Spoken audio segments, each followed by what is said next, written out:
Building budget gaming PCs has always been fascinating to me, from starting with really decent budgets like $500 and working our way down to the really dirt cheap options of $100 and $200. Finding a way to build a gaming PC to play a game you want to play while being on a really tight budget has always been incredibly satisfying to pull off. Now here comes the bad news in the title of today's video. The market is changing. We've been doing this for over 10 years, and the PC gaming space is in a very interesting spot. Games are coming out with new requirements that budget PC hardware just cannot touch, and a whole host of other reasons have caused the PC market to become much more expensive. Now, I don't think all is lost. I think we could definitely come back from this, and there are some ways we can improve the budget PC space, but in today's video, I'm gonna go over a couple reasons why I believe the budget gaming PC space is dying and is in desperate need of some help. But before we talk about the sad state of the budget PC building community, I gotta be honest with you. There are many times when it comes to building gaming PCs where troubleshooting and just planning the perfect build has me willing to pull my hair out. But with today's video sponsor, Kitsch, I'm having no problems protecting my hair. I've been using their shampoo and conditioning bar for a couple weeks now, and I'll have to say, as somebody who normally doesn't care too much about the products I use for shampoo and conditioner, I'm definitely starting to see the benefits of these products with nicer, thicker, and fuller hair. Their bars are created with rice water to help repair damaged follicles and prevent split ends, while also giving you effective clean to improve hair length and density. The best part is Kitsch products shipped in the United States and 90 other countries. And with code TOASTYBROS, you can save up to 25% off site-wide, which allows you to get the shampoo and conditioner combo for less than $25. Start taking better care of your hair or give it as a gift to a loved one by checking the link down below. Big thanks again to Kitsch for sponsoring today's video. Now, let's get back into the video, shall we? Okay, let's talk about some of the reasons why I think the budget PC space is in a dying state. First of all, the death of the Office PC upgrade. You guys have seen our videos from years ago where we would focus on building Dell Optiplex gaming PCs, some other Office brands, but mainly it was Dell with the Optiplex, with the 2nd and 3rd gen Intel i5 and i7 processors. Those systems did not use any proprietary hardware, and they were easily able to take on a good GPU upgrade while also being able to upgrade the power supply if need be. They were full-size systems, and they also had small form factor ones that were in the same boat. Fast forward to 2025, and yeah, those Optiplexes are not relevant for modern gaming. 2nd and 3rd gen stuff is just not worth picking up, and the progression of these Office PCs that are widely used and now on sale for really cheap prices are severely limited compared to the early Optiplexes. You can't add graphics cards to these systems very easily, especially small form factor ones, without suffocating them from the power supply, or they don't come with a good enough power supply to even power a modern GPU. You're stuck taking an old Office computer, slapping in a graphics card that doesn't require any external power, and currently in the space, those are pretty expensive graphics cards, the cheapest one being the 3056 gig, and you're left with not as good price performance as you once could back in the day. Now yes, the Lenovo P520 exists, but we're not talking nearly as cheap as what the Optiplex was able to do.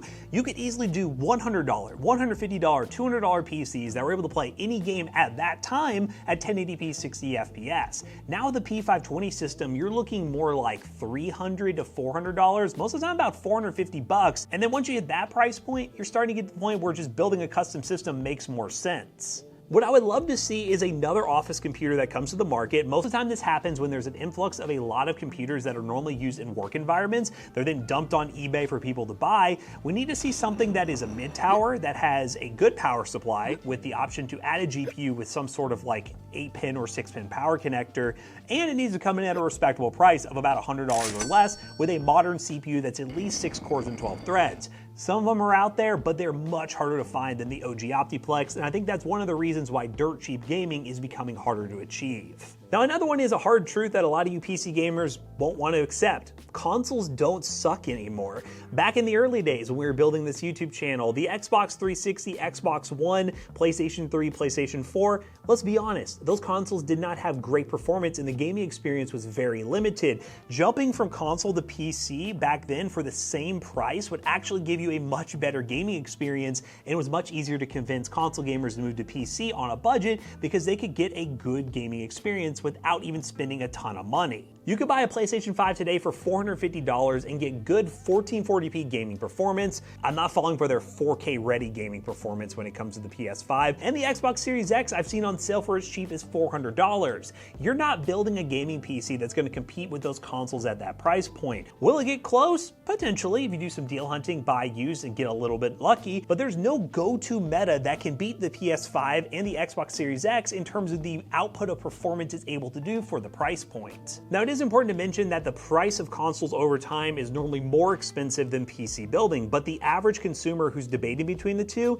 isn't going to think about that. They're most likely going to buy whatever is cheapest now and not really think about the long-term expenses that does come with either platform. PC gaming, so much more affordable with things like the Steam Summer Sale, but when it comes to buying console games, you're going to be paying full price for pretty much everything, and the Nintendo Switch 2 has definitely showed us that. Be sure to watch a review on the Switch 2 if you're curious about picking one up from a PC gamer's perspective. And this transitions me nicely into the idea that because consoles don't suck, the expectations of console gamers have improved. Therefore, they're not as likely to transition over to PC gaming for a really cheap price because their console does better and it's the same price in their eyes. So I think consoles have had a major impact in the budget PC space and the progression of gaming technologies, making it really hard to build those dirt cheap computers. Another point, and it's one that a lot of people bring up, the price of graphics cards. And no, I'm not talking about the mid-range to high-end GPUs. I'm talking about just the complete lack of good GPUs at $200 or less.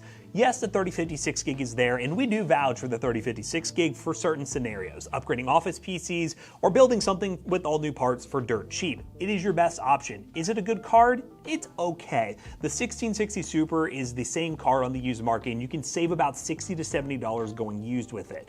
That's normally the better option for most gamers. It's basically the same card. But we want options that are better than the 3056 gig. We want something with 8 gigs of VRAM. We want something that is on par with maybe like an RTX 3060 level GPU. If we can get one of those regularly available for $179, $150, then the new budget PC space is thriving again, and it'd be super easy for you to part together a $450 and $500 gaming PC with solid 1080p performance. The only way you're going to get that level of performance at that price point is going to the used market, which older GPUs are a good option, but this leads very nicely into one of the reasons as well that I think budget PC gaming is dying, is the demand that these new AAA titles are asking. Now, we are big proponents in saying a lot of you really over-exaggerate the requirements of PC hardware to play games because you see these really demanding AAA titles coming to market and assume everyone is playing those games.